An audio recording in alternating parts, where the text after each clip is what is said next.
The Immortal Ops, Books 1 through 4, written by Mandy M. Roth, narrated by Mason Lloyd and D.C. Cole. Immortal Ops, New and Lengthened 2016 Anniversary Edition, written by Mandy M. Roth, narrated by Mason Lloyd. Chapter 1. Captain Lukian Vlakhusha walked through the halls of Immortal Ops headquarters, slightly disappointed to be back to work since he'd only had 1 week away at his estate in Maine. It had been a much-needed break. He owned nearly 300 acres of wooded land that served well to keep who and what he was far from the prying eyes of humans.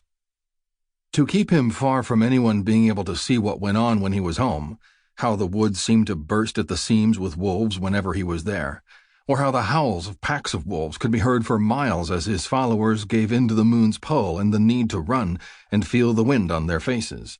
And most importantly, no humans were close to see those same wolves shapeshift into human form when they were done running free. That was a biggie. He loved his primary home, but didn't get to spend nearly enough time there. Not with his current obligations and duties, ones he'd taken on out of a sense of honor, not for need of the paycheck. He came from old money and didn't require any more. The estate had been in his family for generations, and he saw to its upkeep, but felt no need to expand upon it. The main home on the property was big enough as it was. He'd picked up a 2-engine plane several years ago to make the distance between his main home and work headquarters a much shorter travel. He didn't love to fly so much as he liked knowing he was the one in command of his fate, not some commercial pilot who may or may not have tied a few over before a scheduled flight. Lukian tried to get home as much as possible, but work kept him busy. He had hired help back at the estate, as well as trusted friends who came and went often, helping to oversee things there. His main concern was always his horses.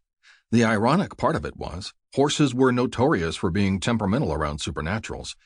He chuckled, remembering more than once in his immortally long life when a horse had decided it wanted nothing to do with him. Once while he was riding one. That ended with Lukian being unceremoniously dumped onto his backside.